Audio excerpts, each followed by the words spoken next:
30% महिलाएं हमारे देश में ऐसी हैं जो एजुकेशन की शुरुआत भी नहीं कर पाती। एक तरफ पीवी सिंधु, मीराबाई चानू, साक्षी मलिक ओलंपिक्स में मेडल लेके आ रही हैं, दूसरी तरफ 40% महिलाएं स्पोर्ट्स में आज भी भेदभाव को एक्सपीरियंस कर रही हैं। बड़े इज्जत और सम्मान के साथ मैं महिलाओं को धन्यवाद करना चाहता हूं जो इस पृथ्वी, इस सृष्टि को जिसने नरम बना रखा है। एंटरप्रेन्योरशिप एक चैलेंज है और महिला के लिए ये और बड़ा चैलेंज है, क्योंकि हमारे देश में हर 100 एंटरप्रेन्योर में महिलाएं केवल 7 ही हैं। 45% जो महिलाएं हैं ना हमारे देश में 15 से 29 साल की, वो एंगेज्ड ही नहीं है एंटरप्रेन्योरशिप में।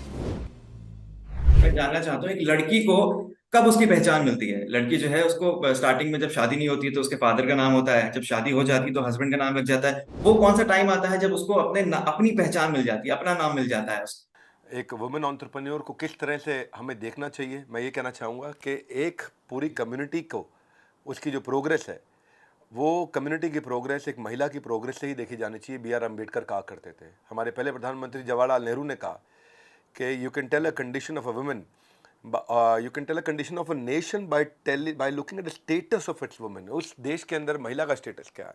वैसे आज भी हैं विवश, फिर भी मनाते हैं हम ये महिला दिवस। जब भी किसी लड़की से कोई पूछता है ना कि आप क्या बनना चाहते हैं आगे बढ़ के, तो कहते हैं डॉक्टर, इंजीनियर, साइंटिस्ट, पर उनके दिल की बात पूछे तो वो चाहती है she wants to be treated equally. हमें ना हमारे देश को मैस्कुलिन फेमिनिज्म या मैस्कुलिज्म या फेमिनिज्म नहीं चाहिए, हमें ह्यूमनिज्म चाहिए। अगर ये बैलेंस नहीं हुआ ना, एक ज़्यादा और एक कम हुआ, तो दोनों अधूरे रह जाएंगे। क्या है भाई साहब, हमने एक मेंस वर्ल्ड बनाया और हम चाहते हैं कि महिलाएं उसमें सफलता प्राप्त करें, तो दोनों का वर्ल्ड तैयार करना पड़ेगा। महिलाओं के लिए अपॉर्चुनिटीज बढ़ी हैं, इसलिए नहीं कि सोसाइटी में बदलाव आया, इसलिए क्योंकि टेक्नोलॉजी आ गई है। मशीन ने आज मसल्स को ओवर पावर कर दिया। कहने का मतलब ये है कि आपकी सफलता आज आपके इंटेलिजेंस पर डिपेंड करती है, आपकी मसल पर डिपेंड नहीं करती। इसलिए पिछले काफ़ी समय से ये लेवल प्लेइंग फील्ड बना है। मैं तो भाई साहब ये पूछना चाहता हूँ महिला से 3 प्रश्न। पहला, do you own your bank account? दूसरा, क्या आपकी अपनी इंश्योरेंस है? तीसरा, क्या आप अपनी इन्वेस्टमेंट खुद कर सकते हैं? अगर आपका बैंक अकाउंट है, इंश्योरेंस आप खुद ले सकती हैं, इन्वेस्टमेंट अपनी कर सकती हैं, जो कि मेजॉरिटी वुमेन हमारे देश में ना बोल देंगी। फाइनेंशियल इंडिपेंडेंस अगर नहीं मिलेगा ना, तो उसका आंसर कभी मिल नहीं सकता है। तो महिलाओं की हमारे देश में 2 साइड हैं। एक तरफ सिंधु ताई जो 1,500 ऑर्फन बच्चों को, अनाथ बच्चों को जिन्होंने पाला था, और दूसरी तरफ 1.5 करोड़ महिलाएं जो आज भी हमारे देश में विक्टिम है सेक्स ट्रैफिकिंग की। 2 देश है हमारे देश में, गीता गोपीनाथ इंदिरा नुई है, लीना नायर है जो ग्लोबल इंस्टीट्यूशन को डायरेक्शन दे रही हैं। दूसरी तरफ 30% महिलाएं हमारे देश में ऐसी हैं जो एजुकेशन की शुरुआत भी नहीं कर पा रही हैं। एक तरफ टेसा थॉमस, अनानी चतुर्वेदी हैं जो डिफेंस में अपनी भागीदारी बढ़ा रही हैं। दूसरी तरफ फीमेल्स आज आम लोगों की सीमित सोच के कारण आज भी रोज लड़ रही हैं। एक तरफ पीवी सिंधु, मीराबाई चानू, साक्षी मलिक ओलंपिक्स में मेडल लेके आ रही हैं, दूसरी तरफ 40% महिलाएं स्पोर्ट्स में आज भी भेदभाव को एक्सपीरियंस कर रही हैं। धन्यवाद। सर, आपकी एक स्कीम है जिसमें आप लोगों को पैसा कमाना सिखाते हैं, वो भी बिना पैसे लिए, एक वर्कशॉप करते हैं। उस स्कीम में सर विमेन्स के लिए क्या है? जो विमेन घर पे बैठी हैं उनको आप किस तरीके से उनको मोटिवेट कर सकते हैं? क्या सिखाते हैं आप उस स्कीम के थ्रू एक विमेन को? महिलाओं के लिए हमने एक मॉडल बिल्ड किया है, इसको बोलते हैं इंडिपेंडेंट बिजनेस कंसल्टेंट। एक पावरफुल ऐसा मॉडल है जहां पे हम कहते हैं any buddy can definitely earn, ABCDE। हम उनको सिखाते हैं वो सारे स्किल सेट, वो माइंडसेट, वो 21वीं सदी के जितने भी स्किल सेट चाहिए जिससे उस गैप को ख़त्म किया जा सके, जिससे आप अपने आप को बिल्ड कर सकें। आप घर पे रह के भी काम कर सकते हैं, अपना ऑफिस सेटअप करके कर सकते हैं। कैसे आपको शुरुआत करनी है, शुरुआत के चैलेंजेस क्या है, बिजनेस खड़ा कैसे करना है, बिजनेस बड़ा कैसे करना है, मार्केट की समस्याओं को कैसे उसका समाधान निकालना है। तो मतलब एंटरप्रेन्योरशिप पे बड़ा बिजनेस ने बहुत काम किया है। हमारा बड़ा बिजनेस का आइडेंटिटी ही यही है। ये ऑर्गेनाइजेशन 300% से ज़्यादा हर साल इसीलिए ग्रो करती है क्योंकि हम लोगों के एंटरप्रेन्योरशिप के चैलेंजेस को, समस्याओं को, जिनको सिखाने वाला एक आम आदमी को कोई स्कूल, कोई मैनेजमेंट कॉलेज, कोई बिजनेस स्कूल ऐसा बना नहीं है जो इतना अफोर्डेबल तरीके से बिलियनियर प्रोफेसर के साथ सिखा सके। और वही कंसिस्टेंटली हम कर रहे हैं। हमारी आइडेंटिटी यही है, बड़ा बिजनेस। कंपनी का नाम भी ऐसे रखा गया है, बड़ा बिजनेस। कैसे बिजनेस को बड़ा किया जा सके, जिसमें महिलाओं की भागीदारी बढ़ा रहे हैं। आज 8 मार्च को मैं सारी महिलाओं को इन्वाइट करता हूं कि मेरे इस फ्री वेबिनार को आके जरूर अटेंड करिए संडे को, और अपने बिजनेस की शुरुआत करिए हमारे साथ। बेशक सर, बहुत सारी महिलाएं उससे जुड़ेंगी और बहुत कुछ सीखने को मिलेगा उनको बिजनेस के ऊपर। तो सर, जो वुमेन एंटरप्रेन्योर्स होते हैं वो क्या चैलेंजेस फेस करते हैं? क्योंकि उनको जो सैलरी रेशियो होता है वुमेन और मेन का, तो वो काफी फर्क होता है उसमें, कुछ नीचे कुछ ज्यादा। तो ऐसा क्यों होता है? क्या क्या दिक्कतें हैं इसमें? बिल्कुल ठीक मोहम्मद अरशद जी। औरतों का सबसे बड़ा संघ है संघर्ष। संघ है इनका संघर्ष। औरतों के संग रह करके भी उनका सारा हर्ष उनके संघर्ष में समाप्त हो जाता है। रसोई हो या मैदान हो, ऑफिस से हो या कोई भी स्थान हो, आज की नारी हो या हमारे पुराण हो, नारी की चाह पर आरी चलती आई है, नारी की बारी सबको खलती आई है। तो वुमेन पावर ये ऐसी है कि जो विद्या भी है वो लक्ष्मी भी है। वो अन्नपूर्णा पेट भरने वाली भी है। जब बात सम्मान पे आ जाए तो वो माँ काली भी है। तो आपका जो सवाल था उस पर आता हूँ कि वुमेन एंटरप्रेन्योर क्या चैलेंज फेस कर रहे हैं और जो डिस्पैरिटी है अर्निंग में। एंटरप्रेन्योरशिप एक चैलेंज है और महिला के लिए ये और बड़ा चैलेंज है, क्योंकि हमारे देश में हर 100 एंटरप्रेन्योर में महिलाएं केवल 7 ही हैं। उनको चाहिए क्या? उनको शुरुआत में फैमिली चाहिए, फंड्स चाहिए, फ्रेंड्स चाहिए, फ्री वर्किंग एनवायरनमेंट चाहिए, एक फियर फ्री एनवायरनमेंट चाहिए। तो ऐसे कहूँगा मैं आपको मोहम्मद अरशद जी कि नारी में जो ना है, इसका मतलब यह नहीं है कि ना उसके लिए बना है।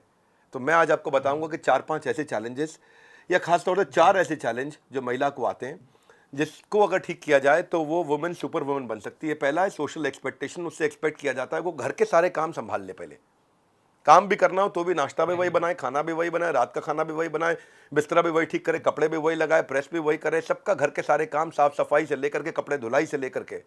तो वो जो सोशल एक्सपेक्टेशन है वो उसको समय नहीं दे पाता है। दूसरा, उसको फंड्स का एक्सेस नहीं मिलता है। 30% स्टार्टअप इसीलिए फेल हो जाते हैं क्योंकि उनको फंड्स नहीं होते। सफिशिएंट फंड शुरुआत में जरूरी होती है, कम से कम पहले 3-4 साल तक। लेकिन आप हैरान हो जाएंगे, 1% नहीं, 0.3% वीसी फंडिंग महिलाओं के एंटरप्रेन्योरशिप मॉडल पे इन्वेस्ट करी गई है। यानी कि 1% भी पैसा, केवल 0.3% पैसा वीसी फंडिंग जो है वो इंडियन वुमेन लेड कंपनीज पे आया है। तीसरी बात, बहुत कम सेक्टर्स हैं जो वुमेन के लिए फ्रेंडली सेक्टर माने जाते हैं। एजुकेशन को माना जाता है, टीचर बन जाओ, अपैरल कपड़ों के लिए या ब्यूटी केयर के लिए। ये उनके एक्सपीरियंस को, उनकी अपॉर्चुनिटी को, उनकी कैपेबिलिटी को, उनकी ग्रोथ को लिमिट कर देता है। अगर ज़्यादा सेक्टर वुमेन फ्रेंडली बने तो बात बनेगी। और चौथी चीज़, उनकी मोबिलिटी की दिक्कत। आज भी भारत को उतना सेफ महिलाओं के लिए नहीं माना जा रहा है। पेरेंट्स और फैमिली मेंबर्स इस स्ट्रेस में रहते हैं कि वो ट्रैवल करेगी, किस होटल में रहेगी, होटल में सेफ रहेगी नहीं रहेगी। मोटराइज्ड व्हीकल अगर आप देखेंगे तो जितने पुरुषों के पास हैं, अगर हमारे यहाँ महिलाएं गाड़ियाँ और बाइक स्कूटर केवल 10% पे भी पहुंच जाएं पुरुषों के मुकाबले, तो बहुत फ़र्क आ जाएगा मोबिलिटी में। अगर उनकी मोबिलिटी लिमिट हो जाती है, वो ट्रैवल नहीं कर पाती हैं, वो बाहर नहीं जा पाती हैं, तो उनकी ग्रोथ को ये बहुत रुकावट देता है। कमाल की बात है, जिस देश में हर साल बोर्ड के एग्जाम्स में महिलाएं आगे रहती हैं, लड़कियां आगे रहती हैं, वहीं एक मानसिकता की वजह से पे में पिछड़ जाती हैं। जिस पे की बात आप कर रहे थे, स्त्री कभी हारती नहीं है, उसे हराया जाता है। समाज क्या कहेगा ये कह के उसे डराया जाता है। तो मैं इस प्रश्न को समाप्त करने से पहले स्वीडन का बता दूं। स्वीडन जेंडर इक्वालिटी पॉलिसी उनकी इतनी अच्छी है कि वुमेन रैंक उसकी जो है नंबर 1 इस समय वर्ल्ड में, खासतौर से ईयू जेंडर इक्वालिटी इंडेक्स में। हमने बात कर ली महिलाओं की प्रॉब्लम्स की और उसके पीछे क्या रीजंस हैं। अब इसका समाधान क्या हो सकता है कि विमेन एंटरप्रेन्योर्स की जो हिस्सेदारी है वो बढ़े? क्या रीजन हो सकता है, क्या सॉल्यूशन हो सकता है? मैं देखो, महिलाओं को क्या चाहिए? आप उनकी हिस्सेदारी बढ़ाना चाहते हैं, उनको equality, better treatment, they don't want to be judged, उनको फाइनेंशियल इंडिपेंडेंस चाहिए। ठीक है, अब देखो, लेकिन हो क्या रहा है हमारे देश में? औरत की हालत हमारे देश में एक फूल की तरह है। फूल कैसा है? या तो उसे भगवान के दर्जे पे सजाया जाता है या पैरों के तले उसको रौंदा गया है। एक तरफ तो वो मर्दानी है, दूसरी तरफ वो मर्द जो लिख रहे हैं अपनी महिला की कहानी है। क से किचन, क से करियर। तो क से किचन, क से करियर में एक पे ध्यान दे दिया, पर एक क यानी किचन पे ध्यान दे दिया, पर दूसरा क करियर बनाने पे ध्यान ही नहीं दिया। तो आपको ये स्वीडन से आप सीख सकते हैं बेस्ट प्रैक्टिस। वो फ्री नेटल केयर देता है, वो maternity leave, paternity leave combined 480 दिन की देता है। वो मंथली अलाउंस देता है पर चाइल्ड के। वो महिला अपने बच्चे का अलाउंस दे देंगे, उसको पैसा दे देंगे 16वें जन्मदिन तक। तो वो महिला काम भी कर पाती है साथ साथ। वो जेंडर इक्वालिटी पे अलग ही लेवल का काम कर रहे हैं। ये अलग ही देश है। ये कहता है कि लड़कियों को बाइक, स्कूटर, कार और गन जैसे खिलौने भी दे दो, और लड़कों को डॉल से भी खेलना सिखाओ। आपको पता है आज स्वीडन में 66% जो कॉलेज के डिप्लोमा है वो फीमेल स्टूडेंट को मिल रहे हैं, लड़कों से भी ज़्यादा मिल रहे हैं। आधे मंत्री उनके देश के अंदर महिलाएं हैं। Half of the countries ministers are women. तो जो स्वीडिश महिला है वो 87% ऑफ मैन्स इनकम जनरेट कर रही है। ये काफ़ी अच्छा नंबर माना जाता है। भारत के अंदर अभी केवल 33%, शहरों में भी केवल 33% महिलाएं इंडिपेंडेंट इन्वेस्टमेंट कर पाती हैं। तो तकलीफ कहाँ है? आज जो हमारे देश में रेप केस हो रहे हैं उसमें 10% से कम रिपोर्ट होते हैं, और जो 10% रिपोर्ट होते हैं उसमें भी 95% जो ऑफेंडर हैं वो उसका अपना जानने वाला रिश्तेदार होता है, चाचा होता है, ताऊ होता है, दूर का मौसा फूफा होता है। जो रेप करने वाला है वो असली प्रॉब्लम घर के अंदर है, घर के बाहर नहीं है।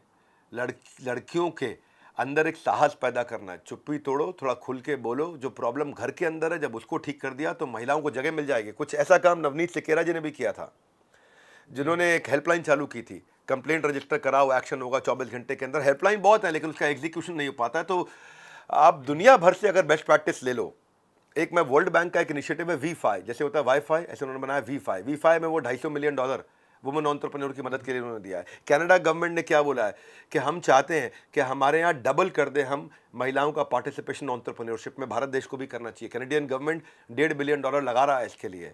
अगर आप चेक करो, आयरलैंड ने 2025 का एक इनिशिएटिव लेकर के आया। उनका एम है कि 100% आयरलैंड की महिलाएं वुमेन लेड कंपनीज में 2025 तक पार्टिसिपेट कर सकें। यूएस ने भी एक बिजनेस सेंटर बनाने शुरू कर दिए महिलाओं के। उन्होंने 1.5 लाख महिलाओं के लिए बिजनेस सेंटर बना दिए। अगर आपके पास ऑफिस नहीं है तो आप यहाँ पे आके training, mentoring, business development, funding, opportunity, महिलाओं के लिए अलग ऑफिस बना दिए उन्होंने। यहाँ पे आकर के आप फ्री में सुविधा लेकर जाइए। इसको WBC बोलते हैं, women business centre in USA. Australia की एक मुझे चीज अच्छी लगी, आप देखेंगे अर्षद भाई, ऑस्ट्रेलिया ने एक्सेलरेटर और इंक्यूबेटर महिलाओं के लिए अलग कर दिए। उन्होंने क्या किया, सपोर्ट, उनको क्वालिफाई कराना, उनको एडवाइस करना, उनको शोकेस कराना, उनकी स्टार्टअप फंडिंग के लिए उनको विमेन लेड बिजनेस को अलग लेवल का सपोर्ट देना। तो बेसिकली अगर ये सब किया जाए तो महिलाओं को बहुत फायदा होगा। तो सर, जो फीमेल एंटरप्रेन्योर्स हैं जो घर पर रहती हैं, वो फैमिली भी डील करती हैं, घर के काम भी डील करती हैं, बाहर सोसाइटी की चीजें भी डील करती हैं, जॉब भी डील करती हैं, तो उनके लिए उनकी मेंटल हेल्थ कितनी इंपॉर्टेंट है? मोहम्मद अर्शद जी, बहुत इंपॉर्टेंट है। वही क्रिएट करती है, नर्चर करती है और ट्रांसफॉर्म करती है इस पूरी पृथ्वी को। ऐसे में जी। महिला वो नारी है, बेचारी नहीं है। उसका मेंटली स्ट्रांग होना बहुत जरूरी है। अदरवाइज वो मेंटली स्ट्रांग नहीं होगी तो स्ट्रांगली मेंटल हो जाएगी और वो ब्रेकडाउन को सफर करेगी। हाँ, उसको एडवर्सिटी को अपॉर्चुनिटी में कन्वर्ट करना है। उसके पास में ऐसे रेफरेंस पॉइंट्स होनी चाहिए, उसको ऐसी बायोग्राफीज पढ़नी चाहिए, उसको ऐसी बायोग्राफी बेस्ड मूवीज और बुक्स पढ़नी चाहिए जिससे उसको इंस्पिरेशन मिल सके, जिससे वो स्ट्रेस को स्ट्रैटेजी में बनाए, जिससे वो होपलेस एंड को एंडलेस होप बनाए, जिससे वो गिव अप नहीं करे, वो गेट अप करे। उत्तिष्ठ जागृत प्राप्य वर्ण ने बोला था, जैसे स्वामी विवेकानंद ने कहा, उठो खड़ो जागो हो आगे बढ़ो। उनको आज उन चीज़ों पे फोकस करना चाहिए जिसको वो कंट्रोल कर सकती हैं। मैं यही कहना चाहता हूँ कि आज मोहम्मद अर्शद भाई, मैं आपके इस इंटरव्यू से और आपके माध्यम से सबको बताना चाहता हूं। क्यों बता रहा हूं? क्योंकि मैं फ्री में मदद करने जा रहा हूं, एब्सोल्युटली फ्री, 1 रुपया नहीं ले रहा हूं। महिलाओं एंटरप्रेन्योर्स के लिए मैं एक वेबिनार करने जा रहा हूं इस संडे को दोपहर को 12 बजे, जिसका मैं लिंक दे रहा हूं, जहां मैं उनको एंटरप्रेन्योरशिप के कई टिप्स और ट्रिक्स और स्ट्रैटेजी दूंगा, लेकिन कंप्लीटली फ्री दूंगा। आपके चैनल के माध्यम से मैं पहुंचाना चाहता हूं, क्योंकि आज वुमेन्स डे है और साल में एक बार वुमेन्स डे पे हम कुछ ना कुछ स्पेशल लेकर के आते हैं। तो सब महिलाओं के लिए ये सोलोप्रेन्योरशिप पे और एंटरप्रेन्योरशिप पे हम फ्री प्रोग्राम करेंगे। उनको मेंटली स्ट्रांग बनाने में और उनको बिजनेस के लिए भी स्ट्रांग बनाने में मदद करना चाहते हैं। यही यूपीएससी, मेरे लिए यूपीएससी यही है, unaffected peaceful stable concentration. UPSC, unaffected peaceful stable concentration, तभी उनकी मेंटल हेल्थ ठीक होगी। हमारे साथ जुड़े रहने के लिए आपका मोहम्मद अर्शद जी बहुत बहुत धन्यवाद।